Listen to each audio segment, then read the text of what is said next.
ఇప్పుడు మనము భారత పంచవర్ష ప్రణాళిక వ్యవస్థ గురించి తెలుసుకుందాం. భారత పంచవర్ష ప్రణాళికలు భారతదేశంలో ప్రతి 5 సంవత్సరాలకు ఒకసారి ఆర్థిక ప్రణాళికలను రూపొందించుకొని దేశాన్ని ఆర్థికంగా అభివృద్ధి చేయాలనే ఒక ఉద్దేశము రష్యా దేశం నుండి మనం గ్రహించడం జరిగింది. అంటే భారత ప్రణాళిక వ్యవస్థ భారతదేశంలో అమలు చేసేందుకు ప్రధానమైన కారణభూతమైన దేశము రష్యా. ఈ రష్యా దేశం నుండి మనం ప్రణాళికా వ్యవస్థను దిగుమతి చేసుకోవడం జరిగింది. రష్యా దేశంలో 1928 ప్రాంతంలో స్టాలిన్ కాలంలో ఆ దేశము పంచవర్ష ప్రణాళికలను అమలు చేసి ఆ దేశము స్వల్పకాలంలోనే చాలా ఎక్కువగా ఆర్థికంగా అభివృద్ధి చెందడం జరిగింది. అందువలన ఆ దేశం నుండి ఆ విధానాన్ని మనము దిగుమతి చేసుకొని భారతదేశంలో పంచవర్ష ప్రణాళికను లేదా పంచవర్ష ప్రణాళిక విధానాన్ని అమలు చేసేందుకు కృషి చేయటం జరిగింది. భారతదేశంలో ఈ పంచవర్ష ప్రణాళికల అమలును లేదా పంచవర్ష ప్రణాళిక యొక్క ఆవశ్యకతను గురించి మొట్టమొదటిసారిగా భారతదేశానికి చెందిన ఒక ప్రసిద్ధి చెందిన ఒక ఇంజనీర్ భారత ప్రణాళికా వ్యవస్థ యొక్క ఆవశ్యకతను ఒక పర్టికులర్ గ్రంథంలో ఆయన వివరించడం జరిగింది. ఆ గ్రంథమే 1934 సంవత్సరంలో Mokshagundam Visvesvaraya the planned economy for India అనే గ్రంథంలో మోక్షగుండం విశ్వేశ్వరయ్య గారు భారత పంచవర్ష ప్రణాళిక ఆవశ్యకతను గురించి లేదా భారతదేశం ఎందుకు పంచవర్ష ప్రణాళికలను అమలు చేయాలా, వాటి యొక్క ఆవశ్యకత ఏంటి, దేశం పంచవర్ష ప్రణాళికల ద్వారా ఏ విధంగా అభివృద్ధి చెందగలదు అనే విషయాలన్నింటినీ the planned economy for India అనే గ్రంథంలో పేర్కొనడం జరిగింది.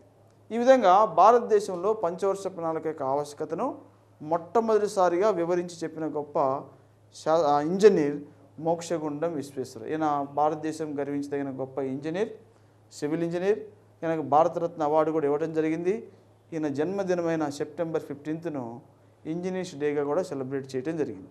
భారతదేశం గర్వించదగిన గొప్ప వ్యక్తి. ఈయన ఆర్థికపరమైన అభివృద్ధిని గురించి కూడా కొన్ని సందర్భాల్లో పేర్కొనడం జరిగింది. ఆ సందర్భమే the planned economy for India. ఇందులో భారతదేశం ఆర్థికంగా అభివృద్ధి చెందాలంటే ఖచ్చితంగా పంచవర్ష ప్రణాళికలను అమలు చేయాలా అన్న విషయాన్ని సూటిగా చెప్పడం జరిగింది. అందుకే మోక్షగుండం విశ్వేశ్వరయ్యను భారత పంచవర్ష ప్రణాళికల పితామహుడుగా, father of the Indian planning సిస్టమ్గా అభివర్ణించటం జరుగుతుందన్నమాట. తర్వాత భారతదేశంలో పంచవర్ష ప్రణాళికలు అమలు చేయాలనే ఉద్దేశంతో 1938 సంవత్సరంలో ఐఎన్సి వారు ఇండియన్ నేషనల్ కాంగ్రెస్ వారు జవహర్లాల్ నెహ్రూ అధ్యక్షతన ఒక జాతీయ ప్రణాళికా కమిటీని ఏర్పాటు చేయడం జరిగింది. స్వాతంత్ర్య ఉద్యమంలో భాగంగా ఇండియన్ నేషనల్ కాంగ్రెస్ అంటే అప్పట్లో భారతదేశానికి స్వాతంత్ర్యాన్ని సాధించేందుకు ఐఎన్సి వారు తీవ్రంగా కృషి చేస్తూ ఉండేవారు. ఈ టీమే జవహర్లాల్ నెహ్రూ, తర్వాత మహాత్మా గాంధీ, తర్వాత ఫిరోజ్ షా మెహతా, దాదాబాయి నౌరోజీ, ఇలా వీరందరినీ కలిసి మనం ఐఎన్సి సభ్యులుగా పేర్కొనడం జరుగుతుంది. అయితే ఈ ఐఎన్సి వారు 1938లో జవహర్లాల్ నెహ్రూ అధ్యక్షతన జాతీయ ప్రణాళికా కమిటీ అనే ఒకదాన్ని ఏర్పాటు చేసి భారతదేశం ముందు రోజుల్లో పంచవర్ష ప్రణాళికలను ఏ విధంగా అమలు చేస్తే బాగుంటుంది, ఎలా అమలు చేయాలి అనే దానికి సంబంధించి ఒక నివేదికను సిద్ధం చేయమని ఈయన అధ్యక్షతన ఒక కమిటీని ఏర్పాటు చేయడం జరిగింది. ఆ కమిటీ చాలా కాలము స్టడీ చేసి ఒక రిపోర్ట్ 1948లో ప్రభుత్వానికి సబ్మిట్ చేయడం జరిగింది. 1938లో ఏర్పాటు చేస్తే 40 అంత టైం వాళ్ళు తీసుకోవడం జరిగిందనమాట. ఈ విధంగా జవహర్లాల్ నెహ్రూ కూడా లేదా జవహర్లాల్ నెహ్రూ అధ్యక్షతన ఏర్పాటు చేసిన కమిటీ కూడా భారత పంచవర్ష ప్రణాళికలను పరోక్షంగా ఆ యొక్క ఆవశ్యకతను గురించి చెప్పడం జరిగిందనమాట. అలాగే 1944లో బ్రిటిష్ ప్రభుత్వము ప్రణాళిక అభివృద్ధి శాఖ అనే ఒక విభాగాన్ని ఏర్పాటు చేసింది. ప్రణాళిక అభివృద్ధి శాఖ. ప్రణాళిక అభివృద్ధి శాఖ అనే ఒక శాఖను ఏ దలాల్ అధ్యక్షతన ఏర్పాటు చేయడం జరిగింది. ఈ అభివృద్ధి శాఖ కూడా భారతదేశంలో ప్రణాళికా వ్యవస్థను అమలు చేసేందుకు తగిన విధంగా కృషి చేయటం జరిగింది. తర్వాత 1946లో నెహ్రూ తాత్కాలిక ప్రభుత్వ కాలంలో హై లెవెల్ అడ్వైజరీ కమిటీ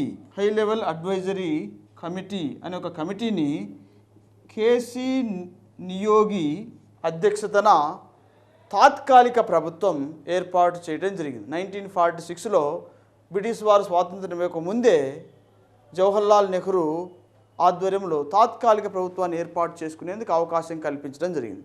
ఆ విధంగా ఏర్పాటు చేయబడిన తాత్కాలిక ప్రభుత్వము భారతదేశంలో ప్రణాళికా విధానాన్ని ముందుకు తీసుకెళ్లేందుకు హై లెవెల్ అడ్వైజరీ కమిటీ అనే ఒక కమిటీని కేసీ నియోగి అధ్యక్షతన ఏర్పాటు చేయడం జరిగింది.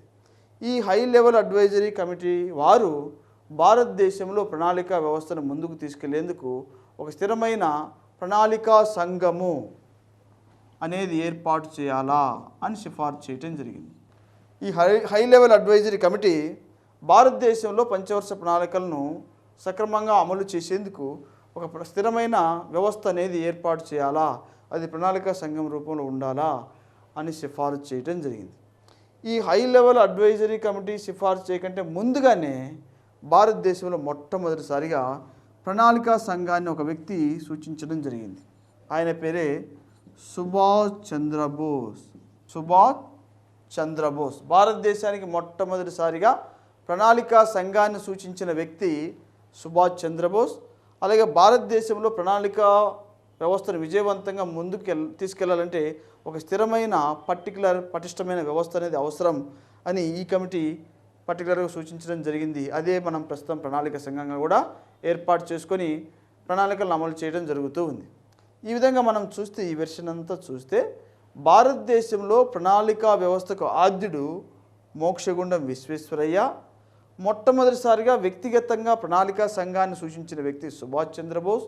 ఒక స్థిరమైన ప్రణాళికా విధానం అనేది ముందుకెళ్లాలంటే ఒక పర్టికులర్ వ్యవస్థ కావాలని చెప్పింది high level advisory committee chairman KC Niyogi చెప్పడం జరిగింది. ఆ విధంగా ప్రణాళికా సంఘాన్ని ఏర్పాటు చేయడం జరిగింది. ఈ విధంగా భారతదేశంలో ప్రణాళికా సంఘాన్ని మొట్టమొదటిసారిగా అప్పటి ఆర్థిక శాఖ మంత్రి షణ్ముగం చెట్టి ఈ ప్రణాళికా సంఘాన్ని ఏర్పాటు చేస్తున్నట్టు లోక్సభలో ప్రకటించడం జరిగింది. ఆ విధంగా 1950 మార్చి 15న భారతదేశంలో ప్రణాళికా సంఘాన్ని ఏర్పాటు చేయడం జరిగింది. లోక్సభలో షణ్ముగం చెట్టి అప్పుడు ఆర్థిక శాఖ మంత్రి ఈ యొక్క ప్రణాళికా సంఘంను ఏర్పాటు చేస్తున్నట్లు ప్రకటించడం జరిగింది. ఆ ప్రకటన ద్వారా 1950 మార్చి 15న భారతదేశ ప్రణాళికా సంఘాన్ని ఏర్పాటు చేయటం జరిగింది. ఈ విధంగా ఏర్పాటు చేయబడిన ఈ ప్రణాళికా సంఘానికి మొదటి అధ్యక్షుడిగా, ప్రణాళిక సంఘం మొదటి చైర్మన్గా జవహర్లాల్ నెహ్రూను మొదటి చైర్మన్గా అపాయింట్ చేయడం జరిగింది. ఆ విధంగా మొదటి డిప్యూటీ చైర్మన్గా గుల్జారీలాల్ నందాను మొదటి డిప్యూటీ చైర్మన్గా ఏర్పాటు చేయడం జరిగింది. ఈ విధంగా ఏర్పడిన మొదటి ప్రణాళిక సంఘానికి ప్రణాళికా సంఘం చైర్మన్గా జవహర్లాల్ నెహ్రూను, డిప్యూటీ చైర్మన్గా గుల్జారీలాల్ నందాను అపాయింట్ చేసి ప్రణాళికా సంఘాన్ని ఏర్పాటు చేయడం జరిగింది. కాబట్టి వీటన్నిటిని మనం పరిశీలించి చూస్తే భారతదేశంలో ప్రణాళికా వ్యవస్థకు ఆద్యుడు మోక్షగుండం విశ్వేశ్వరయ్య, అలాగే భారతదేశంలో ప్రణాళికా సంఘాన్ని మొట్టమొదటిసారిగా సూచించింది సుభాష్ చంద్రబోస్, అలాగే ఒక స్థిరమైన ప్రణాళికా వ్యవస్థ యొక్క ఆవశ్యకతను కేసీ నియోగి గారు మొట్టమొదటిగా ప్రణాళికా సంఘం రూపంలో ఏర్పాటు చేయాలని వివరించడం జరిగింది. అంతేకాకుండా ఈ భారతదేశంలో ఈ ప్రణాళికా వ్యవస్థను విజయవంతంగా ముందుకు తీసుకెళ్లేందుకు ప్రణాళికా సంఘాన్ని ఏర్పాటు చేయడంతో పాటు మొట్టమొదటి చైర్మన్గా జవహర్లాల్ నెహ్రూను ఏర్పాటు చేయడం జరిగిందన్నమాట. ఈ జవహర్లాల్ నెహ్రూ భారతదేశపు మొట్టమొదటి ప్రధానమంత్రి కూడా. ప్రధానమంత్రిగా ఎవరైతే దేశంలో ఉంటారో వారే ప్రణాళికా సంఘానికి అధ్యక్షుడిగా లేదా చైర్మన్గా వర్క్ చేయడం జరుగుతుంది. అందుకే జవహర్లాల్ నెహ్రూను భారత పంచవర్ష ప్రణాళికల రూపశిల్పి అంటారు. భారత పంచవర్ష ప్రణాళికల రూపశిల్పిగా జవహర్లాల్ నెహ్రూను పేర్కొనటం జరుగుతుంది. కొన్ని క్వశ్చన్స్ మనకు డైరెక్ట్గా ఇండైరెక్ట్గా అడుగుతూ ఉంటారు. ఎలా అంటే ఉదాహరణకు ఇప్పుడు క్వశ్చన్ ఏ విధంగా అడుగుతుంటే, భారతదేశ ప్రణాళికా వ్యవస్థ ఆవశ్యకతను గురించి మొట్టమొదటిగా పేర్కొన్న వ్యక్తి ఎవరంటే మోక్షగుండం విశ్వేశ్వరయ్య. భారత పంచవర్ష ప్రణాళికల గురించి మొట్టమొదటిసారిగా ఆయన చెప్పిండు కాబట్టి ఆయన్ను భారత పంచవర్ష ప్రణాళికల పితామహుడు లేదా ఆద్యుడని పేర్కొనడం జరుగుతుంది. అలా కాకుండా భారతదేశంలో వ్యక్తిగతంగా పర్టికులర్గా ప్రణాళికా సంఘాన్ని మొదటిసారిగా సూచించిన వ్యక్తి ఎవరని అడిగితే సుభాష్ చంద్రబోస్. అలా కాకుండా భారతదేశంలో పంచవర్ష ప్రణాళికలు అమలు చేసేందుకు ఒక స్థిరమైన వ్యవస్థ అనేది అవసరం కాబట్టి ఆ వ్యవస్థను ఏర్పాటు చేయాలా అని సిఫార్సు చేసిన committee high level advisory committee headed by KC Niyogi. అలా కాకుండా క్వశ్చను, భారతదేశంలో పంచవర్ష ప్రణాళికలకు ప్రధానమైన రూపశిల్పిగా ఎవరిని వ్యవహరించడం జరుగుతుంది అని అడిగితే జవహర్లాల్ నెహ్రూగా మనం పేర్కొనడం జరుగుతుంది. కాబట్టి ఆ వేరియేషన్ మనము గమనించి వచ్చిన క్వశ్చన్ బట్టి ఆన్సర్ చేయాల్సి ఉంటుంది అన్నమాట. ఓకే, భారతదేశంలో ఈ విధంగా 1950 మార్చి 15న ప్రణాళికా సంఘాన్ని ఏర్పాటు చేయడం జరిగిందని మనం చెప్పుకున్నాం. అయితే ఈ విధంగా ఏర్పాటు చేయబడిన ఈ ప్రణాళికా సంఘము కేవలము ఒక క్యాబినెట్ ఉత్తర్వు ద్వారా మాత్రమే ఏర్పాటు చేయబడింది అని మనం గుర్తించాలి. క్యాబినెట్ ఉత్తర్వు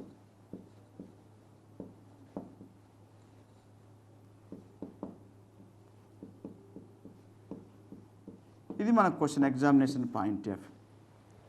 ప్రణాళికా సంఘము అనేది రాజ్యాంగంలో పొందుపరచబడిన రాజ్యాంగబద్ధమైన సంస్థ కాదు. కేవలము క్యాబినెట్ మీటింగ్ పెట్టుకొని భారతదేశంలో ఆర్థికంగా అభివృద్ధిని సాధించేందుకు ఒక పర్టికులర్ వ్యవస్థను ఏర్పాటు చేయాలా, అది ప్లానింగ్ కమిషన్ లేదా ప్రణాళికా సంఘంగా ఉండాలని క్యాబినెట్లో డిసైడ్ చేసుకుని ఆ ఉత్తర్వు ద్వారా దీన్ని ఏర్పాటు చేయటం జరిగింది. అంతేగాని దీని గురించి రాజ్యాంగంలో ఎక్కడా పేర్కొనబడలేదు అని గుర్తించాలి. కాబట్టి ప్రణాళికా సంఘం అనేది రాజ్యాంగబద్ధమైన సంస్థ కాదు అని గుర్తించాలి. ఇది రాజ్యాంగబద్ధమైన సంస్థ కాదు, రాజ్యాంగబద్ధమైన సంస్థ కాదన్నమాట. రాజ్యాంగబద్ధమైన సంస్థ కాదు. మరి రాజ్యాంగబద్ధమైన సంస్థలకు దీనికి మధ్య వ్యత్యాసం ఏంటి అని మనం గమనిస్తే, భారత రాజ్యాంగంలో కొన్ని రాజ్యాంగబద్ధమైన సంస్థలను ఏర్పాటు చేయడం జరిగింది. వాటికి స్వతంత్ర ప్రతిపత్తిని కూడా ఇవ్వడం జరిగింది. ఉదాహరణకు మనం చూస్తే ఎలక్షన్ కమిషన్, ఎన్నికల సంఘం గురించి రాజ్యాంగంలో పేర్కొనబడటం జరిగింది.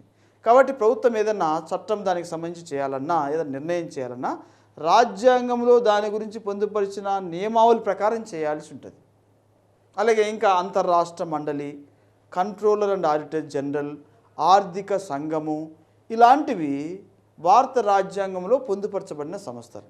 కానీ ప్రణాళికా సంఘం మాత్రము భారత రాజ్యాంగంలో పొందుపరచబడలేదని మనము గమనించాల్సి ఉంటుంది. అందుకే చాలాసార్లు క్వశ్చను ఏమడిగారంటే, ఈ కింది వానిలో రాజ్యాంగబద్ధమైన సంస్థ కానిది ఏంటి అని అడిగారు. ప్రణాళికా సంఘముగా మనం ఆన్సర్ చేయాల్సి ఉంటుంది. అంతేకాకుండా ఈ విధంగా క్యాబినెట్ ఉత్తర్వు ద్వారా ఏర్పడబడిన ఈ రాజ్యాంగబద్ధం కాని సంస్థ యొక్క హోదా ఏంటి అని అడుగుతున్నాడు. హోదా ఏంటంటే దీని యొక్క హోదా, ఇది కేవలము సలహా రూపక సంస్థ, ఓన్లీ అన్ అడ్వైజరీ బాడీ అని గుర్తుపెట్టుకోవాలి. చాలాసార్లు దీని మీద కూడా క్వశ్చన్ అడిగారు. ప్రస్తుతం భారత ప్రణాళికా సంఘం యొక్క హోదా ఏంటి?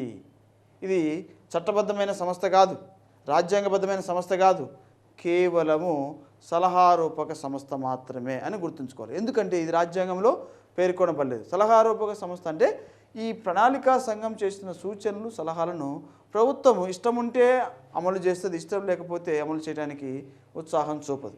కానీ రాజ్యాంగంలో పేర్కొనబడిన సంస్థ మాత్రం చెప్పిన నియమావళిని ప్రభుత్వాలు ఖచ్చితంగా అమలు చేయాల్సి ఉంటుంది. ఇప్పుడు ప్రణాళికా సంఘం యొక్క స్థితి ఇది.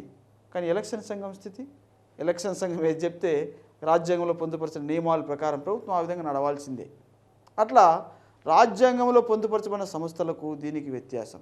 అందుకే ప్రణాళికా సంఘం అనేది ఒక కేవలము సలహారూపక సంస్థ మాత్రమే అని గుర్తుపెట్టుకోవాలి. ఈ విధంగా సలహారూపక సంస్థగా ఏర్పాటు చేయబడిన ఈ ప్రణాళికా సంఘము భారతదేశానికి కావాల్సిన ప్రణాళికలను తయారు చేసి రూపొందించేందుకు ప్రతి 5 సంవత్సరాలకు ఒకసారి ఈ ప్రణాళికా సంఘం అనేది పనిచేయటం జరుగుతుంది.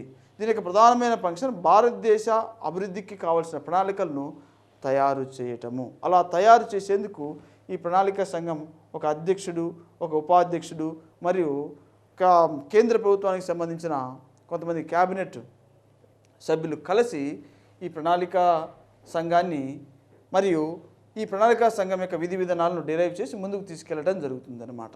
కాబట్టి ఈ ప్రణాళికా సంఘానికి చైర్మన్ ప్రధానమంత్రి ఉంటాడని చెప్పాం. ప్రస్తుతం అయితే భారతదేశ ప్రణాళికా సంఘం యొక్క చైర్మన్ ఎవరు? నరేంద్ర మోడీ. మొదటి ప్రణాళికా సంఘం చైర్మన్ జవహర్లాల్ నెహ్రూ. అలాగే ఈ ప్రణాళికా సంఘం రూపొందించిన ప్రణాళికలను భారతదేశంలో అమలు చేసేందుకు పర్టికులర్గా మరలా ఒక ప్రధానమైన సంస్థను ఏర్పాటు చేయడం జరిగింది. దాని పేరే NDC, national development council. 1952 August 6న భారతదేశంలో ప్రణాళికా సంఘం రూపొందించిన ప్రణాళికలను దేశవ్యాప్తంగా ఖచ్చితంగా సజావుగా అమలు జరిగేలా చూసేందుకు ఎన్డీసీని ఏర్పాటు చేయడం జరిగింది. దీన్నే నేషనల్ డెవలప్మెంట్ కౌన్సిల్ లేదా జాతీయ అభివృద్ధి మండలి అంటాం. జాతీయ అభివృద్ధి మండలి. ఈ జాతీయ అభివృద్ధి మండలి యొక్క ప్రధానమైన ఫంక్షన్ ఏంటంటే భారతదేశంలో ఉన్న వివిధ రాష్ట్రాల్లో కేంద్రం రూపొందించిన లేదా కేంద్ర ప్రణాళికా సంఘం ద్వారా రూపొందించిన ప్రణాళికలను సక్రమంగా సజావుగా విజయవంతమయ్యేలాగా అమలు చేయటం. కాబట్టి ఈ జాతీయ అభివృద్ధి మండలి ప్రధానంగా వేటికి ప్రాతినిధ్యం వహిస్తుందని క్వశ్చన్ అడుగుతారు. వేటికి ప్రాతినిధ్యం వహిస్తుందంటే భారతదేశంలో ప్రధానంగా ఉన్న పరిపాలనా విభాగాలను మనం ఏ విధంగా పిలుస్తున్నామంటే రాష్ట్రాలుగా పిలుస్తున్నాం. కాబట్టి రాష్ట్ర స్థాయిలలో కేంద్రం రూపొందించిన ప్రణాళికను సక్రమంగా అమలు చేసేందుకు జాతీయ అభివృద్ధి మండలి ఒక ప్రధానమైన వ్యవస్థగా పనిచేస్తుంది. కాబట్టి ఈ జాతీయ అభివృద్ధి మండలి ప్రధానంగా రాష్ట్రాలకు ప్రాతినిధ్యం వహిస్తుంది అని మనం గమనించాల్సి ఉంది అన్నమాట. ఈ విధంగా ఏర్పాటు చేయబడిన ఈ జాతీయ అభివృద్ధి మండలిలో సేమ్ ప్రణాళికా సంఘంలో ఎవరైతే సభ్యులు ఉంటారో వారు ఉంటారు. ప్రణాళికా సంఘం యొక్క చైర్మన్ జాతీయ అభివృద్ధి మండలికి చైర్మన్గా ఉంటాడు. అలాగే ఇందులో అన్ని రాష్ట్రాల యొక్క ముఖ్యమంత్రులు సభ్యులుగా ఉంటారు. అలాగే కేంద్ర ప్రాంతాలకు చెందిన లెఫ్టినెంట్ గవర్నర్లు సభ్యులుగా ఉంటారు. అలాగే కేంద్ర ప్రభుత్వానికి చెందిన క్యాబినెట్ మినిస్టర్స్ ఇందులో సభ్యులుగా ఏర్పాటు చేయటం జరిగిందనమాట. ఈ విధంగా ప్రణాళికా సంఘము జాతీయ అభివృద్ధి మండలి రెండు కలెక్టివ్గా భారతదేశంలో పంచవర్ష ప్రణాళికలను సక్రమంగా అమలు చేసేందుకు వర్క్ చేయటం జరుగుతుంది. అయితే రీసెంట్గా ప్రభుత్వం నరేంద్ర మోడీ ప్రధానమంత్రిగా అపాయింట్ అయిన తర్వాత ప్రభుత్వం ఈ ప్రణాళికా సంఘము జాతీయ అభివృద్ధి మండలి ఈ విధానాన్ని తొలగించి ఒక నూతనమైన వ్యవస్థను వెలుగులోకి తీసుకొని రావాలని నిర్ణయించడం జరిగింది. ఆ దిశలో 2014 ఆగస్టు 15న ప్రస్తుత ప్రధానమంత్రి అయిన నరేంద్ర మోడీ ప్రణాళికా సంఘం స్థానంలో మరొక వ్యవస్థ ఏర్పాటు చేయాలని ప్రకటించడం జరిగింది. ఆ దిశలో 2015వ సంవత్సరం జనవరి 1న ప్రస్తుతం ప్రణాళికా సంఘం స్థానంలో ప్రస్తుత ప్రభుత్వము ఒక పర్టికులర్ వ్యవస్థను ఏర్పాటు చేయడం జరిగింది. దాని పేరే NITI. దీన్నే నీతి ఆయోగ్ అని కూడా పిలవటం జరుగుతూ ఉంది. NITI లేదా నీతి Aayog. NITI means national institution for transformation India. National institution for transformation India లేదా భారత పరివర్తనకు జాతీయ సంస్థ. దీని ఒరిజినల్ టర్మ్ ఏంటంటే భారత పరివర్తనకు జాతీయ సంస్థ లేదా national institution for transformation India. అలాగే దీనికి నీతి ఆయోగ్ అని కూడా నామకరణం చేయటం జరిగింది. ఈ విధంగా ఈ NITI అండ్ లేదా నీతి ఆయోగ్ అనేది 2015 జనవరి 1న అమల్లోకి తీసుకురావటం జరిగింది. ఈ నీతి ఆయోగ్ లేదా NITIలో సేమ్ ప్రధాని చైర్మన్గా ఉంటాడు. అలాగే ఒక ప్రముఖమైన ఆర్థికవేత్తను డిప్యూటీ చైర్మన్గా అపాయింట్ చేయడం జరుగుతుంది. అలాగే ఒక సిఇఓను ఏర్పాటు చేయడం జరుగుతుంది. ఈ విధంగా ఏర్పాటు చేయన నీతి ఆయోగ్ లేదా ఎన్ఐటిఏలో ప్రధాన చైర్మన్గా ఉంటాడు. అలాగే ఈ యొక్క వ్యవస్థ యొక్క కార్యనిర్వహణ బాధ్యతలు చేపట్టేందుకు డిప్యూటీ చైర్మన్ అపాయింట్ చేయడం జరుగుతుంది. అలాగే ఒక సిఇఓను కూడా ఏర్పాటు చేయడం జరుగుతుంది. సిఇఓ అంటే చీఫ్ ఎగ్జిక్యూటివ్ ఆఫీసర్ లేదా ముఖ్య పరిపాలనా అధికారి అంటారు. ఇది ఇంకా సిఇఓని ఏర్పాటు చేయడం జరుగుతుంది. అలాగే 5 మంది పూర్తికాల సభ్యులను ఏర్పాటు చేయడం జరుగుతుంది. అలాగే 2 పాక్షిక కాల సభ్యులుగా ఏర్పాటు చేయడం జరుగుతుంది. అలాగే ఇంకా అన్ని రాష్ట్రాల ముఖ్యమంత్రులు, సీఎంలు, అలాగే గవర్నర్లు, అలాగే లెఫ్టినెంట్ గవర్నర్లు ఇందులో సభ్యులుగా అపాయింట్ చేసి వీరందరినీ పాలక మండలిగా నియమించి భారతదేశంలో ప్రణాళికా వ్యవస్థను ముందుకు తీసుకెళ్లాలా అని నిర్ణయించడం జరిగింది. అంతేకాకుండా ఈ టీంతో పాటు మరలా ఒక 2 పూర్తికాల సభ్యులు, ఫుల్ టైం మెంబర్స్, పూర్తికాల సభ్యులను 2 అపాయింట్ చేయాలని నిర్ణయించడం జరిగింది. అలాగే 4 కేంద్ర మంత్రులను ఇందులో సభ్యులుగా అపాయింట్ చేయాలని నిర్ణయించడం జరిగింది. ఈ విధంగా కొత్తగా ఏర్పాటు చేయబడిన ప్రణాళికా సంఘం స్థానంలో ఏర్పాటు చేయబడిన నీతి ఆయోగ్ లేదా ఎన్ఐటిఏలో వీరందరూ సభ్యులుగా ఉండి భారతదేశంలో ప్రణాళికా వ్యవస్థను ముందుకు తీసుకెళ్లాలని నిర్ణయించడం జరిగింది. ఇందులో ఎన్ఐటిఏకి చైర్మన్గా ప్రధానమంత్రి ఉంటాడు. అలాగే డిప్యూటీ చైర్మన్గా ఒక గొప్ప ఆర్థికవేత్తను అపాయింట్ చేయడం జరిగింది రీసెంట్గా. ఈ డిప్యూటీ చైర్మన్గా కొత్తగా ఒక కొత్త వ్యక్తిని అపాయింట్ చేయడం జరిగింది. ఆయన పేరే అరవింద్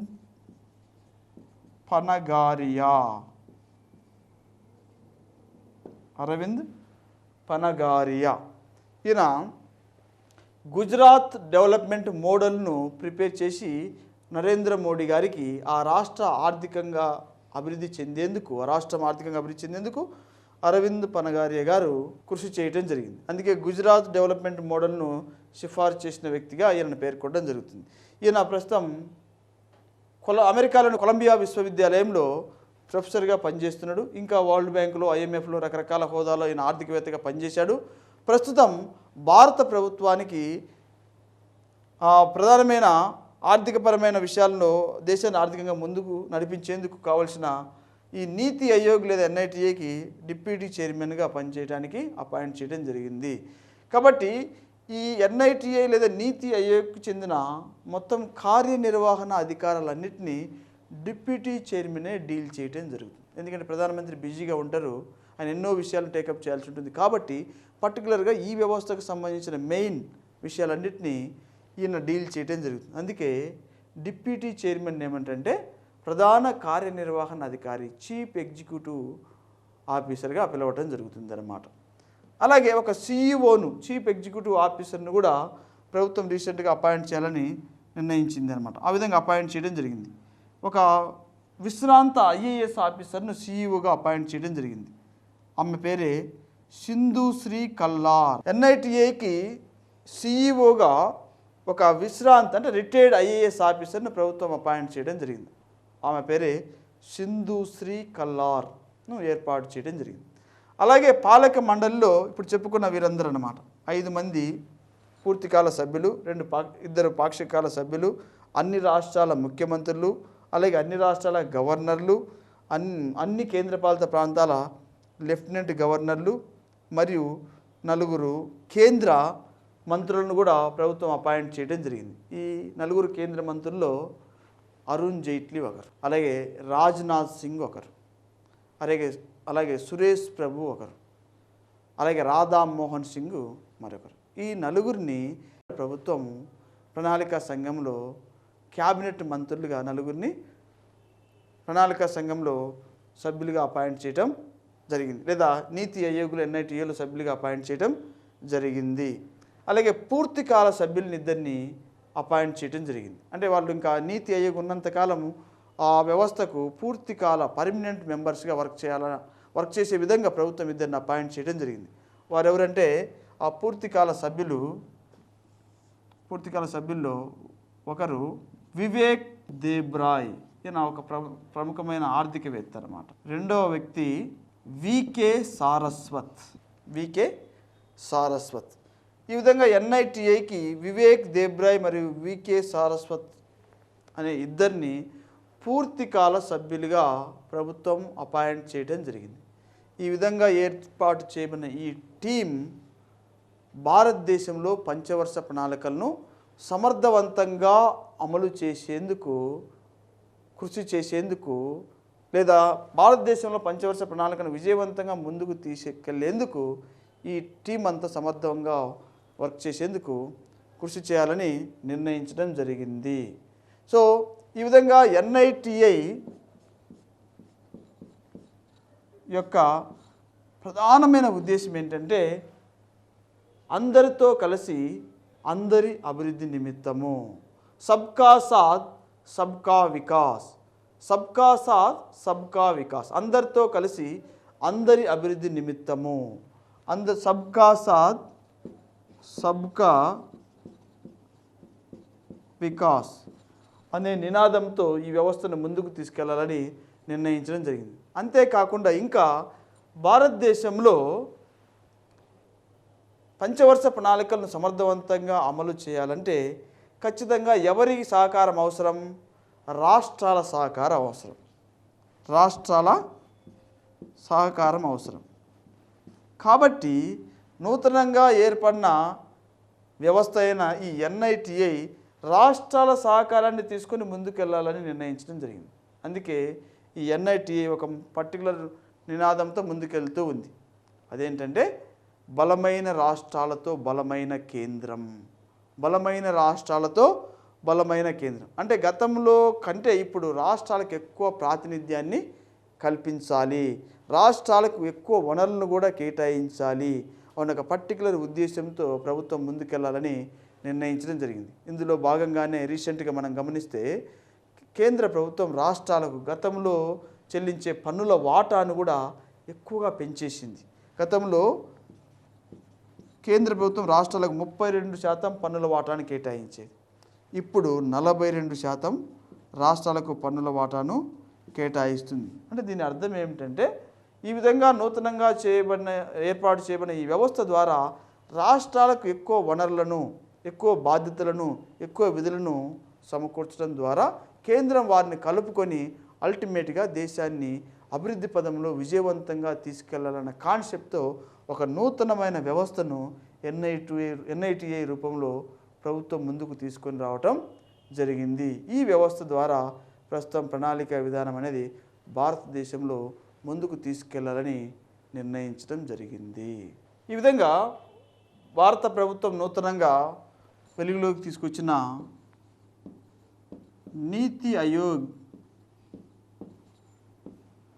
లేదా ఎన్ఐటిఐ మొదటి పాలక మండలి సమావేశాన్ని 2015 ఫిబ్రవరి 6న ఢిల్లీలో మొట్టమొదటి పాలక మండలి సమావేశాన్ని ఏర్పాటు చేసి ప్రస్తుతం భారతదేశాన్ని ఆర్థికంగా ఎలా ముందుకు తీసుకెళ్లాలో అనే విషయాలను డిస్కస్ చేయడం జరిగింది.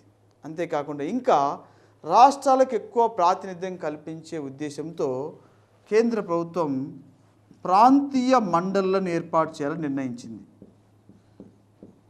ప్రాంతీయ మండల్, రీజనల్ జోన్స్, ప్రాంతీయ మండళ్లను ఏర్పాటు చేసి ఆ ప్రాంతీయ మండల్లో ఆ రీజియన్లో ఉన్న రాష్ట్రాలను ఒక సమాఖ్యగా ఏర్పాటు చేసి ఆ పర్టికులర్ రీజన్స్లో అభివృద్ధిని కాన్సన్ట్రేట్ చేసి ఆ పర్టికులర్ ఏరియాస్లో అభివృద్ధి అనేది జరిగేలా చూడాలా అని కూడా నిర్ణయించడం జరిగిందనమాట.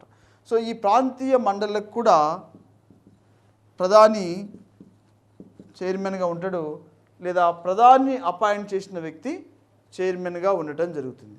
వీటి యొక్క ప్రధానమైన ఫంక్షన్ ఏంటంటే ఆ పర్టికులర్ రీజియన్లో ఆర్థిక అభివృద్ధిని దృష్టి నుంచి వర్క్ చేయటం. ఉదాహరణకు మనం గమనిస్తే ఈశాన్య సరిహద్దు రాష్ట్రాలు ఉన్నాయి. ఈశాన్య సరిహద్దు రాష్ట్రాలు అభివృద్ధి రీత్యా చాలా వెనుకబడి ఉన్నాయని చెప్పవచ్చు.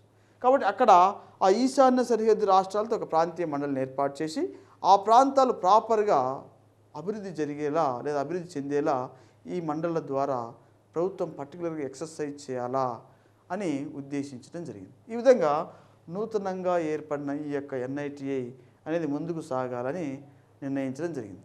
అయితే ఈ యొక్క నీతి ఆయోగ్ లేదా NITI ప్రధానమైన లక్ష్యాలు ఏమున్నాయి?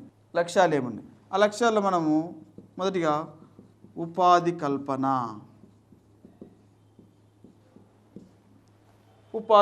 భారతదేశంలో ప్రజలందరికీ తగిన ఉపాధి అవకాశాలను మెరుగుపరచాలా అనే ఉద్దేశంతో ప్రభుత్వం ముందుకెళ్ళాలని నిర్ణయించడం జరిగింది. ఆ ఉద్దేశంలోనే భాగంగా ప్రభుత్వం భారతదేశంలో నాకు పని లేదు, నేను జీవించలేకపోతున్నాను, పని లేకపోవటం వల్ల నాకు ఆహారం కూడా లభ్యం కావటం లేదు అనే మాట ఎవరి నోటి నుండి రాకుండా ప్రతి ఒక్కరికి, అవసరమైన ప్రతి ఒక్కరికి, నాకు పని కావాలని కోరిన ప్రతి ఒక్కరికి పని కల్పించేలా ఒక చట్టాన్ని కూడా ప్రభుత్వం తీసుకుని రావటం జరిగింది. ఆ చట్టమే NREGS యాక్ట్ అని. NREGS act. ఈ NREGS యాక్ట్ను 2005 సంవత్సరంలో తీసుకొని రావటం జరిగింది. ఈ చట్టం ద్వారా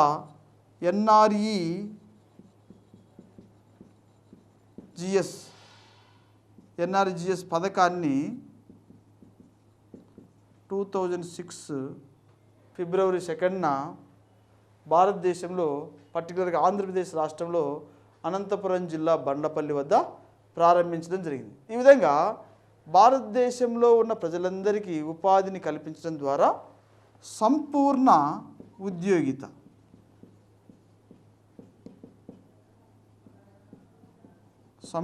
ఉద్యోగిత సాధన అనే లక్ష్యాన్ని ఛేదించాలా అనే టార్గెట్ను కలిగి ఉండి ఆ విధంగా ఉపాధి కల్పన జరిగేలా కృషి అనేది జరుగుతూ ఉంది. అలాగే ఇంకా రెండోది చూస్తే ఆర్థిక అభివృద్ధి.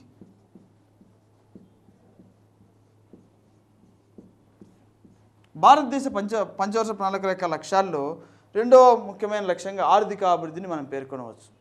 ఆర్థిక అభివృద్ధి అంటే భారతదేశాన్ని ప్రస్తుతం ఉన్న వృద్ధి రేటు నుండి ఇంకా ఎక్కువ వేగవంతమైన వృద్ధి రేటుతో ముందుకు తీసుకెళ్లాలా అనే ఉద్దేశాన్ని కలిగి ఉండటం అన్నమాట. ఇప్పుడు మనం గమనిస్తే ప్రస్తుతం ఎట్ ప్రజెంట్ భారతదేశం యొక్క వృద్ధి రేటు ఆశాజనకంగా ఉందని చెప్పవచ్చు. సో 2013-14లో 6.9% వృద్ధి రేటు నమోదైనట్టు మనకు రిపోర్ట్స్ చెప్తున్నాయి. అలాగే 2014-15లో 7.4% వృద్ధి రేటు జరిగింది అని మనకు గణాంకాలు చెప్తూ ఉన్నాయి. ఇంకా మన భారత ఆర్థిక వ్యవస్థ ప్రస్తుతం విజయవంతంగా ముందుకెళ్తుంది.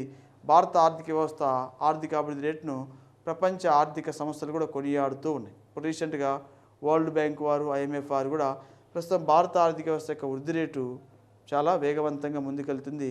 కాబట్టి 2016-17 నాటికి భారత వృద్ధి రేటు చైనాను కూడా అధిగమిస్తుంది. నియర్లీ 7.5% దాటి 7.6 వరకు కూడా రీచ్ అవుతుంది అని అంచనాలు వేయటం జరిగిందనమాట. ఈ విధంగా ఈ ఆర్థిక అభివృద్ధి రేటును అంటే GDP వృద్ధి రేటు అనమాట. ఆర్థిక అభివృద్ధి రేటు మీన్స్ GDP వృద్ధి రేటును వేగవంతంగా స్పీడ్గా ముందుకు తీసుకెళ్లాలా అనే లక్ష్యంతో పనిచేయటం జరుగుతుంది. ఇది ఒక ప్రధానమైన లక్ష్యం. అలాగే ఇంకా భారతదేశంలో ప్రణాళిక వ్యవస్థ యొక్క లక్ష్యాల్లో మరొక ముఖ్యమైన లక్ష్యం ప్రాంతీయ అసమానతలు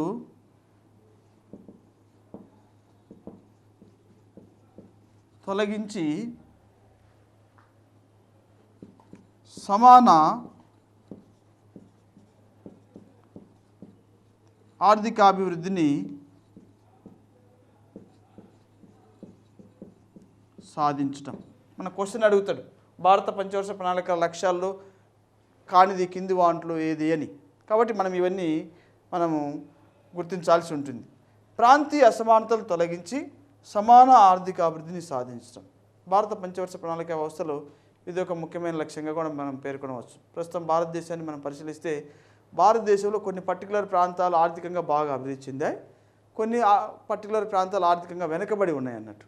కాబట్టి ఈ వెనుకబడిన ప్రాంతాలపైన ప్రత్యేకమైన అటెన్షన్ అనేది పే చేసి లేదా ప్రత్యేకమైన ప్రాంతాల పట్ల ఎక్కువ వనరులను అక్కడ సమకూర్చడం ద్వారా ఆ ప్రాంతాలను ఆర్థికంగా అభివృద్ధి చేసి అల్టిమేట్గా భారతదేశంలోని అన్ని ప్రాంతాలు సమానంగా ఆర్థికంగా అభివృద్ధి చెందేలా కృషి చేయటం అనేది భారత ప్రణాళిక వ్యవస్థ లక్ష్యాల్లో ఒకటిగా మనం చెప్పుకోవచ్చు. ఇప్పుడు మనం గమనిస్తే భారతదేశం మొత్తంలో దక్షిణ భారతదేశమేమో బాగా ఆర్థికంగా అభివృద్ధి చెందింది. అంటే ఆంధ్రప్రదేశ్ కానీ, తమిళనాడు కానీ, కర్ణాటక కానీ, కేరళ రాష్ట్రాలు కానీ మిగిలిన ఉత్తర భారతదేశ ఆదాయ స్థాయిలతో పోలిస్తే ఈ రాష్ట్రాల యొక్క అభివృద్ధి అనేది చాలా ఎక్కువగా ఉన్నట్లు మన గణాంకాలు చెప్తూ ఉన్నాయి. ఇంకా మనం చూస్తే తూర్పు భారతం, ఈశాన్య సరిహద్దు రాష్ట్రాల్లో వెనుకబాటుతనం చాలా ఎక్కువగా ఉంది, ఆర్థిక వెనుకబాటుతనం. ఇప్పుడు గమనిస్తే ఒడిశా రాష్ట్రం కానీ, జార్ఖండ్ కానీ, ఛత్తీస్గఢ్ కానీ, యూపీ ఉత్తర ప్రాంతం కానీ, అలాగే ఈశాన్య సరిహద్దు ప్రాంతం కానీ, మధ్యప్రదేశ్ కానీ ఇక్కడ ఆర్థిక అభివృద్ధి చాలా తక్కువగానే కనిపిస్తుంది. అంటే అక్కడ పేదరికం అనేది చాలా ఎక్కువగా ఉంది. కాబట్టి ఆ పేదరికం యొక్క శాతాన్ని తొలగించేసి ప్రాంతీయంగా ఉన్న యంత్రాలను తొలగించి ఆ రాష్ట్రాలు కూడా ఆర్థికంగా బాగా అభివృద్ధి చేసేలా ప్రభుత్వము ఈ ప్రణాళిక వ్యవస్థను ముందుకు తీసుకెళ్లాలనేది ఒక ప్రధానమైన లక్ష్యంగా మనం చెప్పుకోవచ్చు. అలాగే నాలుగోది ఆదాయ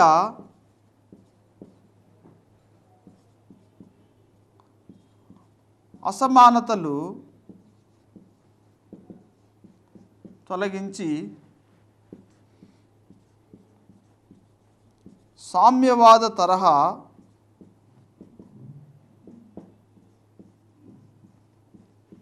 సమాజాన్ని సృష్టించటం. ఆదాయ అసమానతలు తొలగించి సామ్యవాద తరహా సమాజాన్ని సృష్టించటం అంటే eliminating the economic unbalances in country అన్నమాట. భారతదేశ ఆర్థిక వ్యవస్థలో ఈ వ్యక్తిగత ఆదాయ అసమానతలు చాలా ఎక్కువగా ఉన్నాయి. కొంతమంది బాగా ఎక్కువ డబ్బు కలిగిన వారు ఉన్నారు, అలాగే చాలా ఎక్కువ మంది ప్రజలు తక్కువ ఆదాయ స్థాయిలు, తక్కువ ఆదాయం కలిగిన వారుగా ఉన్నారు. ఈ విధంగా ఎకనమిక్ డిస్పారిటీస్, ఆదాయ అంతరాలు, ఆర్థిక అసమానతలు భారతదేశంలో చాలా ఎక్కువగా ఉన్నాయి. ఇవన్నీ తొలగిపోవాలంటే భారతదేశ పంచవర్ష ప్రణాళికల ద్వారానే తొలగిపోవడానికి అవకాశం ఉంటుంది. అంటే ప్రభుత్వము రిస్క్ తీసుకొని ఎవరైతే ఆదాయ స్థాయిలు తక్కువగా కలిగి ఉన్నారో బడుగు బలహీన వర్గాల వారిని పర్టికులర్గా దృష్టి సారించి వారికి ప్రత్యేకమైన ప్రోత్సాహకాలను, రాయితీలను, ప్రత్యేక పథకాలను, ఇతర లబ్ధిని సమకూర్చి వారి యొక్క ఆదాయ స్థాయిలు మెరుగుపరచడం ద్వారా తరువాత కాలంలో అందరూ సమాన ఆదాయ స్థితికి వచ్చేలా కృషి చేయటము అనేది ఒక లక్ష్యం అన్నమాట. ఈ విధంగా భారతదేశంలో ఈ ఎకనమిక్ డిస్పారిటీస్, అన్బ్యాలెన్సెస్ను తొలగించి సామ్యవాద తరహా సమాజాన్ని సృష్టించటం. సామ్యవాద తరహా సమాజం అంటే ఏం లే, ధనిక పేద వ్యత్యాసాలు లేని సమాజం. అందరూ ప్రభుత్వం యొక్క ఆదాయ వనరులను అనుభవిస్తాలతో సంక్షేమంగా ముందుకు జీవనాన్ని కొనసాగించే విధానమే సామ్యవాద తరహా విధానం. కాబట్టి ఈ లక్ష్యాలన్నింటినీ ప్రధానంగా భారత ప్రణాళిక వ్యవస్థ కలిగి ఉండి ఈ లక్ష్యాల సాధనలో పర్టికులర్గా వర్క్ చేస్తుందని గమనించవచ్చు. కాబట్టి ఇక్కడ క్వశ్చన్స్ మనం గమనించాల్సి ఉంటుంది. క్వశ్చన్స్ ఏ విధంగా అడుగుతారంటే భారత పంచవర్ష ప్రణాళిక లక్ష్యాల్లో కానిది ఏంటి అని అడుగుతారు. లేదా ఈ కింది వారంలో భారత పంచవర్ష ప్రణాళిక లక్ష్యాలు ఏవి అని ఒక 3 ఇచ్చి పైవన్నీ అంటాడు. ఇప్పుడు ఇందులో ఉదాహరణకు భారత పంచవర్ష ప్రణాళిక లక్ష్యాల్లో ఈ కింది వారంలో ఏవి అని అడిగాడు అనుకుందాం. అప్పుడు ఈ 3 ఇస్తాడు. ఏమిస్తాడు? ప్రాంతీయ అసమానత తొలగించి సమాన ఆర్థిక అభివృద్ధిని సాధించడం, ఆదాయ అసమానత తొలగించి సామ్యవాద తరహా సమాజాన్ని సృష్టించడం, మూడోది సంపూర్ణ ఉద్యోగిత సాధించడం, నాలుగోది పైవన్నీ అంటాడు. అలాంటి సందర్భంలో పైవన్నీ అని మనం ఆన్సర్ చేయాల్సి ఉంటుందన్నమాట.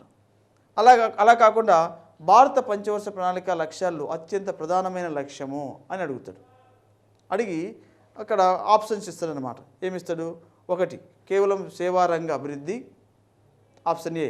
ఆప్షన్ బి కేవలం ప్రాథమిక రంగ అభివృద్ధి, ఆప్షన్ సి కేవలము పారిశ్రామిక రంగ అభివృద్ధి, ఆప్షన్ డి సమగ్ర ఆర్థిక అభివృద్ధి అంటాడు. అప్పుడు ఆన్సర్ మనం ఏం చేయాల్సి ఉంటుంది? లాస్ట్ వన్ సమగ్ర ఆర్థిక అభివృద్ధిని నేను ఆన్సర్ చేయాల్సి ఉంటుంది. అంటే ఓవరాల్గా దేశంలో అన్ని రంగాలు ఆర్థికంగా అభివృద్ధి చెందితేనే సమగ్ర ఆర్థిక అభివృద్ధి అనేది చోటు చేసుకోవడానికి అవకాశం ఉంటుంది. ఆ విధంగా క్వశ్చన్ అనేది ఫామ్ చేయటం జరుగుతుంది. అంతేకాకుండా ఇంకా ప్రస్తుతం భారత పంచవర్ష ప్రణాళికలో నూతనంగా ఆవిర్భించిన సంస్థ ఏంటి? అదే NITA లేదా నీతి ఆయోగ్. ఈ నీతి ఆయోగ్ను లేదా ప్రస్తుతం NITA వ్యవస్థను ముందుకు తీసుకొచ్చిన ప్రభుత్వం ఏంటి? NDA ప్రభుత్వం. ప్రస్తుతం ఈ నీతి ఆయోగ్ మరియు NITAలో సభ్యులుగా ఎంపిక చేయబడిన కేంద్ర మంత్రులు ఎంతమంది? 4. అలాగే ప్రస్తుతం ఈ NITAకి డిప్యూటీ చైర్మన్గా ఎంపిక చేయబడిన వ్యక్తి ఎవరు? అరవింద్ పనగారియా. ఆయన ఏ యూనివర్సిటీలో పనిచేసేవారు? అమెరికాలోని కొలంబా విశ్వవిద్యాలయంలో పనిచేశారు. ఈ వ్యక్తికి పర్టికులర్గా భారత ఆర్థిక వ్యవస్థకు సంబంధించి, పర్టికులర్గా గుజరాత్ ఆర్థిక వ్యవస్థకు సంబంధించి ఆ అభివృద్ధిని ప్రధానంగా ఆహ్వానించిన వ్యక్తి ఎవరు? నరేంద్ర మోడీ గారికి అరవింద్ పనగారియా ఈ గుజరాత్ డెవలప్మెంట్ మోడల్ను సూచించి ఆ రాష్ట్రాన్ని ఆర్థికంగా అభివృద్ధి చెందించేలా వర్క్ చేయడం జరిగింది. కాబట్టి నరేంద్ర మోడీ గారికి ప్రధానమైన ఆర్థిక సూచన సలహాలు ఇచ్చేందుకు గతంలో నుంచి ఆయన వర్క్ చేస్తున్నారు. అందుకే ఆయన అపాయింట్ చేయడం జరిగింది. అలాగే NITAలో ప్రస్తుతం లేదా నీతి ఆయోగ్లో ప్రస్తుతం శాశ్వత సభ్యులుగా నియమించబడిన వ్యక్తులు ఎవరు? వివేక్ దేబ్రాయ్ మరియు VK సారస్వత్. ఈ విధంగా డైరెక్ట్గా క్వశ్చన్స్ అడగడం జరుగుతుంది. అలాగే భారతదేశంలో అన్ని రాష్ట్రాలను సమానంగా అభివృద్ధి తీసుకొచ్చేందుకు NITA నూతనంగా వెలుగులోకి తెచ్చిన వ్యవస్థ ఏంటి? ప్రాంతీయ అభివృద్ధి మండళ్ళు. అలాగే మరొక క్వశ్చన్ కూడా అడగడం జరిగింది, ప్రణాళిక రకాలు. అభివృద్ధి ప్రణాళిక అంటే ఏంటి అని. డెవలప్మెంటల్ ప్లానింగ్, అభివృద్ధి ప్రణాళిక. అభివృద్ధి ప్రణాళిక అంటే అర్థం ఏమిటంటే దేశ ఆర్థిక వ్యవస్థలో ఏర్పడే అవరోధాలన్నింటినీ తొలగించుకుంటూ ఆదాయాన్ని అలాగే ఉద్యోగితను పెంపొందింప చేసేందుకు రూపొందించబడే ప్రణాళికను అభివృద్ధి ప్రణాళిక అంటారు. డెవలప్మెంటల్ ప్లానింగ్ సిస్టమ్ అంటారు. ఆర్థిక వ్యవస్థలో ఏర్పడే అవరోధాలను, ఒడిదుడుకులన్నింటినీ ఓవర్కమ్ చేస్తూ ఆ ఆర్థిక వ్యవస్థలో ఆదాయం అంటే GDPని ప్రమోట్ చేసుకునేందుకు మరియు ప్యారలల్గా ఈ ఉద్యోగితను కూడా ఆర్థిక వ్యవస్థలో నూతనంగా పెంపొందింప చేసుకునేందుకు పర్టికులర్గా రూపొందించి అమలు చేసుకునే ప్రణాళిక విధానాన్ని అభివృద్ధి ప్రణాళిక అంటాం. పోయినసారి గ్రూప్ 2లో ఈ క్వశ్చన్ అడిగాడు అన్నట్టు, అభివృద్ధి ప్రణాళిక అంటే ఏంటి. ఈ విధంగా అభివృద్ధి ప్రణాళిక ద్వారా దేశంలో ఆదాయ స్థాయిని, ఉద్యోగితను పెంపొందించి దేశాన్ని ఆర్థికంగా అభివృద్ధి పదంలోకి తీసుకెళ్ళటం అనే కాన్సెప్ట్తో ప్రణాళిక రచన అనేది కొనసాగడం జరుగుతుంది. స్వల్పకాలిక ప్రణాళికలు, అలాగే మధ్యకాలిక ప్రణాళికలని, అలాగే దీర్ఘకాలిక ప్రణాళికలని మరలా వీటిని వర్గీకరించడం జరుగుతుంది అన్నమాట. ప్రణాళిక నిడివి ఆధారంగా స్వల్పకాలిక ప్రణాళికలు అంటే అర్థం ఏమిటంటే ఒక సంవత్సరానికి లేదా 2 సంవత్సరాల కాలానికి ప్రత్యేకంగా రూపొందించబడే ప్రణాళికలను స్వల్పకాలిక ప్రణాళికలు అంటాం. అంటే ప్రణాళిక నిడివి కేవలం 1 సంవత్సరమే ఉంటుంది, లేదా ఇంకెక్కువ అనుకుంటే 2 సంవత్సరాలు ఉంటుంది. అలా 1 సంవత్సరం లేదా అంతకంటే 2 సంవత్సరాలు ప్రణాళిక పరిధి లేదా పీరియడ్ కలిగిన ప్రణాళికలను స్వల్పకాలిక ప్రణాళికలు అంటాం. ఉదాహరణకు వీటిని పిగ్మీ ప్రణాళికలు అని కూడా అంటారు. పిగ్మీ ప్రణాళికలు. ఇలాంటి పిగ్మీ ప్రణాళిక 3వ ప్రణాళిక తర్వాత భారతదేశంలో అమలు చేయడం జరిగింది. అలాగే మధ్యకాలిక ప్రణాళికలు. ప్రణాళిక కాలము 5 సంవత్సరాల నుండి 6 సంవత్సరాల వరకు కలిగి ఉండే ప్రణాళికలను మధ్యకాలిక ప్రణాళికలు అంటారు. ప్రస్తుతం భారతదేశంలో అమలు చేసే ప్రణాళికలు ఏ తరహాకు చెందినవి అని అడుగుతారు క్వశ్చన్. మధ్య తరహా ప్రణాళిక వ్యవస్థకు చెందినవి. భారతదేశంలో ప్రస్తుతం పంచవర్ష ప్రణాళికలు మధ్యకాలిక ప్రణాళికల కింద వర్గీకరించడం జరుగుతుంది అనమాట. 5 సంవత్సరాలు లేదా 6 సంవత్సరాలు నిడివి కలిగినవి. అలాగే దీర్ఘకాలిక ప్రణాళికలు. దీర్ఘకాలిక ప్రణాళిక అంటే ప్రణాళిక నిడివి 15 నుండి 20 సంవత్సరాల వరకు ఉన్నట్లయితే వాటిని దీర్ఘకాలిక ప్రణాళికలు అని పేర్కొనడం జరుగుతుంది. అంటే దీర్ఘకాలిక లక్ష్యాలతో ప్రణాళికను రూపొందించి అమలు చేయటం అన్నట్టు. ఇలాంటి దీర్ఘకాలిక ప్రణాళిక స్వరూపం అనేది 3వ ప్రణాళిక కాలంలో అలాగే 7వ ప్రణాళిక కాలంలో అమలు చేసేందుకు ఉద్దేశించడం జరిగింది అన్నమాట. కాబట్టి భారతదేశంలో 3, 7వ ప్రణాళిక కాలం దీర్ఘకాలిక ప్రణాళిక లక్ష్యాలతో ఉద్దేశించడం జరిగింది అని గమనించాలి. భారతదేశంలో ప్రభుత్వం పంచవర్ష ప్రణాళికలను ప్రారంభించి అమలు చేయకముందు స్వాతంత్ర్యానికి పూర్వము కొన్ని పర్టికులర్ ప్రైవేటు ప్రణాళికలను రూపొందించి అమలు చేయటం జరిగింది. ఆ దిశలో స్వాతంత్ర్యానికి పూర్వము అమలు చేయబడిన ప్రణాళికల్లో ఒకటి బొంబాయి ప్రణాళిక.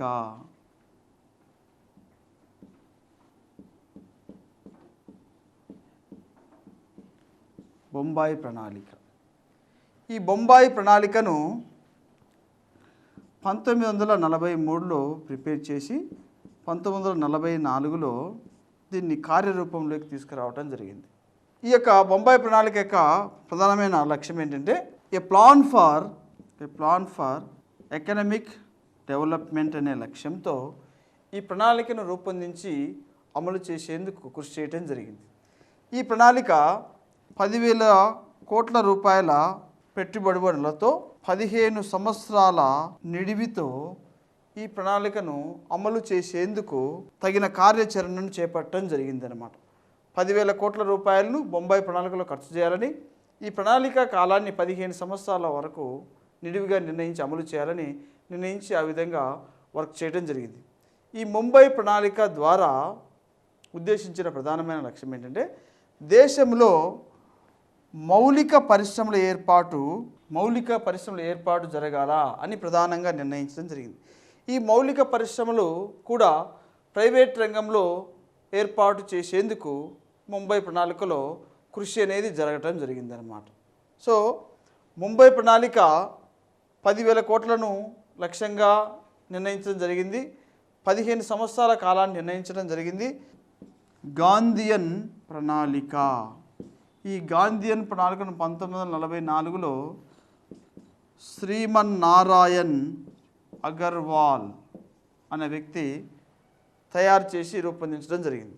ఈ గాంధీయన్ ప్రణాళికలో 3,500 కోట్ల రూపాయలను పెట్టుబడి వనరులుగా సూచించడం జరిగింది. ఈ గాంధీయన్ ప్రణాళికలో పర్టికులర్గా వ్యవసాయ, కుటీర, చిన్న తరహా పరిశ్రమలు ఏర్పాటు చేయాలని ఉద్దేశించడం జరిగింది. గాంధీ ప్రణాళిక యొక్క ప్రధాన లక్ష్యం ఏంటంటే దేశంలో వ్యవసాయ ఆధార కుటీర చిన్న తరహా పరిశ్రమల యొక్క విస్తరణ జరగాల. అందుకోసం 3,500 కోట్ల రూపాయలను వెచ్చించి ఈ ప్రణాళికను అమలు చేయాలని రూపొందించడం జరిగింది. దీన్ని రూపొందించిన వ్యక్తి శ్రీమన్నారాయణ్ అగర్వాల్. అలాగే మరొక ప్రణాళికను కూడా డిజైన్ చేశారు కానీ అది అమలులోకి రాలేదన్నట్టు. దాని పేరే సర్వోదయ ప్రణాళిక. దీన్ని 1950 సంవత్సరంలో సర్వోదయ ప్రణాళికను తయారు చేయడం జరిగింది. తయారు చేసిన వ్యక్తి జయప్రకాష్ నారాయణ్. సర్వోదయ ప్రణాళికను జయప్రకాష్ నారాయణ్ 1950లో ప్రిపేర్ చేయడం జరిగింది. అయితే ఇది కార్యాచరణకు నోసుకోలేదు, కేవలం పేపర్స్కి మాత్రమే పరిమితం అవడం జరిగింది.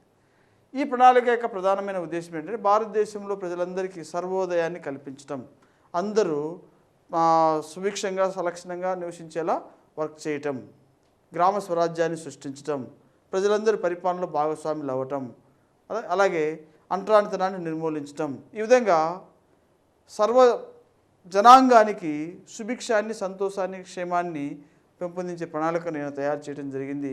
దాన్ని సర్వోదయ ప్రణాళికగా అభివర్ణించడం జరుగుతుంది. కానీ ఈ ప్రణాళిక అనేది అమల్లోకి రాలేదన్నమాట. ఈ విధంగా స్వాతంత్ర్యానికి పూర్వం ముంబై ప్రణాళిక, అలాగే ప్రజా ప్రణాళిక, అలాగే గాంధీ ప్రణాళికలను భారతదేశంలో అమలు చేసేందుకు తగినంత కృషి జరగడం జరిగింది. తర్వాత మరలా తాత్కాలిక ప్రభుత్వం ఏర్పడిన తర్వాత మరలా ప్రభుత్వము భారతదేశంలో ప్రభుత్వయుతంగా ప్రణాళికా విధానాన్ని ముందుకు తీసుకెళ్లేందుకు కృషి చేయటం జరిగింది. భారతదేశంలో ఈ ప్రైవేట్ ప్రణాళికలు అమలు చేసిన తర్వాత ప్రభుత్వము భారతదేశంలో పంచవర్ష ప్రణాళికలను ప్రారంభించేందుకు తగిన విధంగా కృషి చేయడం జరిగింది. ఆ దిశలో మొదటి ప్రణాళికను అమలు చేసేందుకు ప్రభుత్వం తగిన కార్యాచరణ సిద్ధం చేసి మొదటి ప్రణాళికను అమలు చేయడం జరిగిందనమాట. ఈ మొదటి పంచవర్ష ప్రణాళిక 1951-56 మధ్య కాలంలో భారతదేశంలో అమలు చేయబడినది. ఈ మొదటి పంచవర్ష ప్రణాళిక యొక్క ప్రధాన లక్ష్యం ఏంటంటే వ్యవసాయ రంగ అభివృద్ధి, ద మెయిన్ ఆబ్జెక్టివ్ అనమాట. ఈ పంచవర్ష ప్రణాళిక యొక్క ప్రధానమైన ఆబ్జెక్టివ్ ఏంటంటే వ్యవసాయ రంగాన్ని పుష్కలంగా విరివిగా అభివృద్ధి చేయటం. ఈ ప్రణాళికకు నమూనాను తయారు చేసిన వ్యక్తి హెరాల్డ్ మరియు డోమర్. వ్యక్తి కాదు, వ్యక్తులు అనమాట. వీరిరువురు అమెరికాకు చెందిన ఆర్థికవేత్తలు.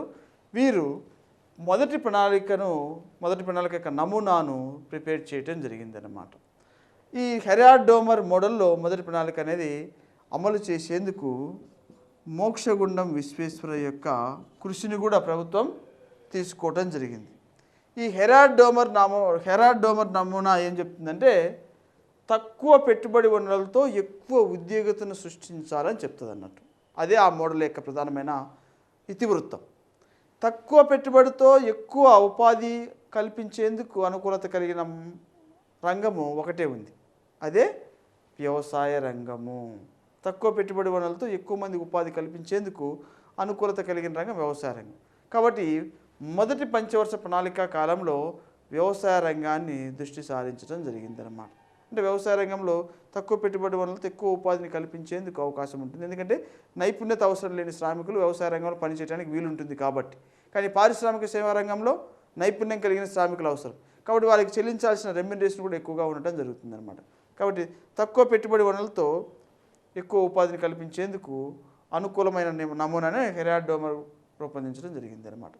సరే, ఈ మొదటి పంచవర్ష ప్రణాళిక కాలంలో వృద్ధి రేటు లక్ష్యము జీడిపిలో 2.1%గా నిర్ణయించడం జరిగింది అన్నమాట.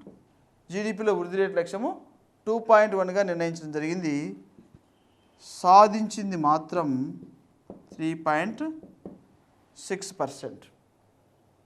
ఈ 2.1% జీడిపిలో వృద్ధి రేటు సాధించాలని ప్రభుత్వం నిర్ణయించింది. కానీ ప్రభుత్వం చేసిన కృషి వలన టార్గెట్ని మించి 3.6ను సాధించడం జరిగింది. ఈ మొదటి ప్రణాళిక కాలంలో వాస్తవంగా చేసిన మొత్తం వ్యయము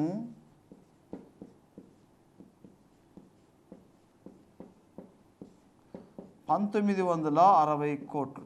ఇందులో కేటాయింపులు చూస్తే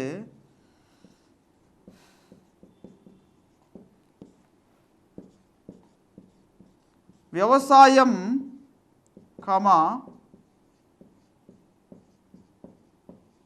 నీటి పారుదలకు 31% నిధులను కేటాయించడం జరిగింది. అలాగే రెండవది రవాణా సమాచారం రంగానికి 27% నిధులను కేటాయించడం జరిగింది. అలాగే మూడవది పరిశ్రమలకు 6% నిధులను ప్రధానంగా కేటాయించడం జరిగింది. కాబట్టి క్వశ్చన్ ఏమడుతుందంటే మొదటి ప్రణాళిక కాలంలో కేటాయింపుల రీత్యా ఎక్కువ ప్రాధాన్యత పొందిన అంశము వ్యవసాయము, నీటిపారుదల. అందుకే మొదటి ప్రణాళికను వ్యవసాయ నీటిపారుదల ప్రణాళికగా అని అభివర్ణించడం జరుగుతుంది. అంతేకాకుండా మొదటి పంచవర్ష ప్రణాళిక ప్రధాన లక్ష్యము వ్యవసాయ రంగ అభివృద్ధి. ఈ విధంగా ఈ కేటాయింపులు చేసి ప్రణాళికను అమలు చేయడం జరిగింది. ఈ యొక్క కేటాయింపుల ద్వారా వృద్ధి రేటు 3.6 వరకు జనించడం జరిగింది. అంతేకాకుండా ఈ మొదటి పంచవర్ష ప్రణాళిక కాలం నాటికి పరిస్థితి ఎలా ఉంటుందంటే దేశీయ విభజన జరిగిపోయి ఉంటుంది, ద్రవ్యోల్బణం కూడా ఎక్కువగా ఉంటుంది, ఆహార ధాన్యాల కొరత అనేది ఏర్పడటం జరుగుతుంది. వీటన్నిటిని ఓవర్కమ్ చేసే విధంగా ప్రభుత్వం మొదటి పంచవర్ష ప్రణాళిక కాలంలో ఎక్కువ వెయిటేజ్ని వ్యవసాయ రంగానికి ఇచ్చి దేశంలో వ్యవసాయ రంగాన్ని అభివృద్ధి చేసేందుకు కృషి చేయడం జరిగింది. ఆ విధంగా కృషి చేయటం వలన ఆహార ధాన్యాల ఉత్పత్తి మొదటి ప్రణాళిక కాలంలో బాగా పెరిగింది. 65.8 మిలియన్ టన్నుల ఆహార ధాన్యాలను మొదటి ప్రణాళిక కాలంలో సృష్టించడం జరిగింది. యాక్చువల్గా టార్గెట్ 61 మిలియన్ టన్నులే ప్రభుత్వం నిర్ణయించింది, కానీ తీర ప్రణాళికాంతం నాటికి 65 మిలియన్ టన్నుల ఆహార ధాన్యాలను సాధించడానికి అక్కడ వెసులుబాటు అనేది కలగటం జరిగింది. కాబట్టి ఆహార ధాన్యాల వృద్ధిలో ఎక్కువ వృద్ధి రేటు అనేది జనించడం మనం గమనించవచ్చు. అంతేకాకుండా ఈ మొదటి ప్రణాళిక కాలంలో జరిగిన మరొక పెక్యులర్ ముఖ్యమైన అంశం ఏంటంటే 13% వరకు ధరలు తగ్గుతాయి. ఇది చాలా అబ్నార్మల్ అచీవ్మెంట్ అన్నమాట. భారతదేశ పంచవర్ష ప్రణాళిక వ్యవస్థలో ఇంతవరకు ధరలను తగ్గించగలిగిన ఏకైక ప్రణాళిక మొదటి పంచవర్ష ప్రణాళిక. ధరలు పెరగటమే ఉంటాయి కానీ ధరలు తగ్గటం ఉండదు. కానీ మొదటి ప్రణాళిక కాలంలో అప్పుడు పెరిగిపోతున్న ధరలను 13% వరకు తగ్గించడం జరిగింది. అందుకే this is the only plan which reduces the price rates. 13% వరకు ధరలను తగ్గించగలిగిన ఏకైక ప్రణాళిక. అలాగే PCI పర్ క్యాపిటా ఇన్కంలో 1.8% వృద్ధి రేటును మొదటి ప్రణాళిక కాలంలో సాధించటం జరిగింది. ఈ విధంగా ఓవరాల్గా మొదటి పంచవర్ష ప్రణాళిక అత్యంత విజయవంతమైందిగా పేర్కొనడం జరుగుతుంది. ఎందువల్లంటే ప్రభుత్వం ఆ విధంగా మొదటి ప్రణాళికను స్పోర్టివ్గా తీసుకొని అమలు చేయటం జరిగింది. అయితే ఇక్కడ మన క్వశ్చన్ ఏం అడుగుతారంటే, ఇప్పుడు మనము ఏం చెప్పాం, మొదటి ప్రణాళిక 1951లో ప్రారంభమైందని చెప్పాం. ప్రణాళిక సంఘం ఎప్పుడు ప్రారంభమైందని చెప్పాం, 1950లో ప్రారంభమైందని చెప్పాం. కాబట్టి క్వశ్చన్ రకరకాలుగా అడుగుతాడు అనమాట. భారతదేశంలో ప్రణాళిక యుగం ఎప్పుడు ప్రారంభమైంది అని అడుగుతాడు. ఎప్పుడు ప్రారంభమైంది? ప్రణాళికా సంఘం ఫార్మేషన్ ఎప్పుడైతే జరిగిందో అప్పుడే ఫామ్ అయింది కదా. కాబట్టి భారతదేశంలో ప్లాన్ డికేడ్ ఎప్పుడు ప్రారంభమైందంటే 1950లో ప్రారంభమైందని గుర్తుంచుకో. ప్రీవియస్గా అడిగాడు, భారతదేశంలో ప్రణాళికా యుగం ఎప్పుడు ప్రారంభమైంది? 1950లో ప్రారంభమైంది. ఎందుకంటే 1950లో ప్రణాళిక సంఘాన్ని ఏర్పాటు చేశారు. అలా కాకుండా భారతదేశంలో ప్రణాళికలు ఎప్పుడు ప్రారంభమైనాయి అని క్వశ్చన్ అడుగుతాడు. భారతదేశంలో ప్రణాళికలు ఎప్పుడు ప్రారంభమైనాయి? 1951తో ప్రారంభమైంది. 1951 మనకు ఆర్థిక సంవత్సరము ఎప్పుడు ఉంటుంది? ఏప్రిల్ 1 నుండి మార్చ్ 31 మధ్య ఉన్న సంవత్సరాన్ని ఆర్థిక సంవత్సరం అంటాం. అంటే ఈ పీరియడ్లోనే ప్రణాళిక కూడా అమలు జరుగుతుంటుంది అనమాట. సో 1951 ఏప్రిల్ 1తో ప్రణాళిక అనేది స్టార్ట్ అవ్వడం జరిగింది. కాబట్టి భారతదేశంలో మొదటి ప్రణాళిక అనేది 1901లో ప్రారంభమైంది. కాబట్టి భారతదేశంలో ప్రణాళికలు 1951 నుండి ప్రారంభం అవటం జరిగింది అని మనం ఇక్కడ గమనించాల్సి ఉంటుంది. అలాగే ధరలు తగ్గించగలిగిన ఏకైక ప్రణాళిక అని కూడా మనం ఈ ప్రణాళిక ద్వారా గమనించాల్సి ఉంటుంది. సో భారతదేశంలో మొదటి ప్రణాళిక కాలంలో వ్యవసాయ రంగాన్ని బాగా అభివృద్ధి చేయాలని నిర్ణయించడం జరిగిందని చెప్పుకున్నాం. అయితే ఈ వ్యవసాయ రంగాన్ని బాగా అభివృద్ధి చేయాలంటే ప్రభుత్వం ఏం నిర్ణయించిందంటే, భారతదేశంలో వ్యవసాయ రంగానికి వెన్నుదన్నుగా ఉన్న నీటిపారుదల వ్యవస్థను విస్తరింపచేయాలా, లేదా నీటిపారుదల సౌకర్యాలను విరివిగా భారతదేశం అంతటా విస్తరింపచేయాలా అని నిర్ణయించడం జరిగింది. ఆ దశలో లేదా ఆ దిశలో మొదటి ప్రణాళిక కాలంలో ప్రభుత్వం భారీ ప్రాజెక్టుల నిర్మాణాన్ని చేపట్టడం జరిగింది. భారీ ప్రాజెక్టులు. ఈ భారీ ప్రాజెక్టులను మొదటి ప్రణాళిక కాలంలో దేశంలో నిర్మించాలని తలంచి ఆ విధంగా నిర్మించేందుకు ప్రభుత్వం కృషి చేయడం జరిగింది. ఈ దిశలోనే ఈ భారీ ప్రాజెక్టులు మొట్టమొదటిసారిగా బాక్రా నంగల్ ప్రాజెక్ట్. భారతదేశంలో అతిపెద్ద బహుళార్థక సాధక ప్రాజెక్ట్ ఏంటంటే బాక్రా నంగల్. ఈ బాక్రా ఎక్కువగా పంజాబ్ రాష్ట్రం బాగా లబ్ధి పొందుతూ ఉంది. అందుకే చూడండి, భారతదేశంలో ఎక్కువ నీటిపారుదల వసతి కలిగిన రాష్ట్రం ఏంటంటే పంజాబ్. 95% మించి నీటిపారుదల వసతి పంజాబ్ రాష్ట్రంలో ఉంది అన్నమాట. అందుకే వ్యవసాయకంగా భారతదేశంలో ఎక్కువగా అభివృద్ధి చెందిన రాష్ట్రం పంజాబ్ రాష్ట్రం. అందుకే పంజాబ్ను గ్రానరీ ఆఫ్ ఇండియా, భారతదేశ ధాన్యాగారంగా పిలవటం జరుగుతుంది. ఎందువలనంటే అక్కడ నీటిపారుదల వసతులు పుష్కలంగా ఉన్నాయి. అందువల్ల ఆ రాష్ట్రం బాగా ఆర్థికంగా అభివృద్ధి చెందడం జరిగింది. అందుకే ఈ యొక్క ప్రాజెక్టు ఆ ప్రాంతంలో హిమాచల్ ప్రదేశ్, తర్వాత హర్యానా, అలాగే పంజాబ్, ఈవెన్ రాజస్థాన్ రాష్ట్రం వరకు కూడా ఈ బాక్రా నంగల్ ప్రాజెక్టు ద్వారా నీటిపారుదల వసతి అనేది కలుగుతుంది. దీన్ని భారతదేశంలో అతిపెద్ద నీటిపారుదల ప్రాజెక్టుగా అభివర్ణించడం జరిగింది. తర్వాత రెండవది దామోదర్ ప్రాజెక్ట్. దామోదర్ ప్రాజెక్టును వెస్ట్ బెంగాల్లో సేమ్ దామోదర్ నది పైన నిర్మించడం జరిగింది. ఈ బాక్రాడంగల్ ప్రాజెక్టునేమో సట్లేజ్ నదిపైన నిర్మించారు. దామోదర్ నదిపై నిర్మించడం జరిగింది వెస్ట్ బెంగాల్ రాష్ట్రంలో. ఈ దామోదర్ ప్రాజెక్ట్ నిర్మాణంలో ప్రధానంగా 2 లక్ష్యాలు ఉన్నాయి. ఒకటి ఏంటంటే వెస్ట్ బెంగాల్ రాష్ట్రానికి లేదా పశ్చిమ బెంగాల్ రాష్ట్రానికి వరదలను ఎక్కువగా ఈ దామోదర్ నది సృష్టిస్తూ ఉంది అన్నమాట. కాబట్టి ఆ రాష్ట్రంలో వరదలను నియంత్రించడం ఒక ఆబ్జెక్టివ్, అలాగే నీటిపారుదల విద్యుత్ శక్తి సౌకర్యాన్ని కల్పించడం మరొక ఆబ్జెక్టివ్తో ఈ దామోదర్ ప్రాజెక్టు మొదటి ప్రణాళిక కాలంలో నిర్మించడం జరిగింది. అలాగే హిరాకుడ్ ప్రాజెక్ట్ ఒడిశా రాష్ట్రంలో మహానది పైన నిర్మించడం జరిగింది. హిరాకుడ్ ప్రాజెక్ట్ మహానది పైన ఒరిస్సా రాష్ట్రంలో నిర్మించడం జరిగింది. ఇది భారతదేశంలోనే అతి పొడవైన project, the longest project in India. భారతదేశంలో అతి పొడవైన నీటిపారుదల ప్రాజెక్టు హిరాకుడ్ ప్రాజెక్ట్. అలాగే మరొక ముఖ్యమైన ప్రాజెక్టును మన రాష్ట్రంలో 2 రాష్ట్రాలకు, తెలంగాణకు మరియు ఆంధ్ర ప్రాంతానికి ఉపయోగపడేలా నిర్మించడం జరిగింది.